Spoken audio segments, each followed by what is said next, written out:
గడచిన 5 సంవత్సరాలుగా చూశాం.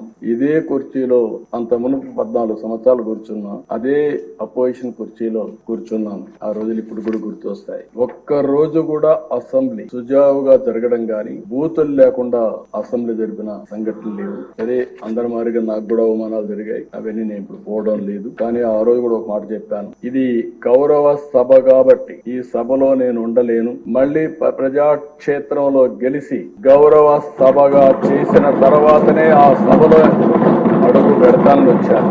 ఈ రోజు అందరం కూడా దీన్ని గౌరవ సభగా చేయడం కోసం ప్రజాప్రతినిధులుగా మనందరం ఈ సభ ఔన్నత్యాన్ని, గౌరవాన్ని కాపాడవలసిన బాధ్యత మనందరి పైన ఉంది. ఇక్కడుండి నిన్నటి వరకు మీరు ఏది మాట్లాడిన చలామణి అయింది, కానీ ఇప్పటి నుంచి ఆ కుర్చీలో కూర్చున్న తర్వాత ఆ కుర్చీ గౌరవాన్ని కాపాడుతూ మీ గౌరవాన్ని పెంచే విధంగా మీరు ముందుకు పోవలసిన అవసరం ఉందని చెప్పి కూడా డిప్యూటీ స్పీకర్ గా వారిని కోరుతున్నా.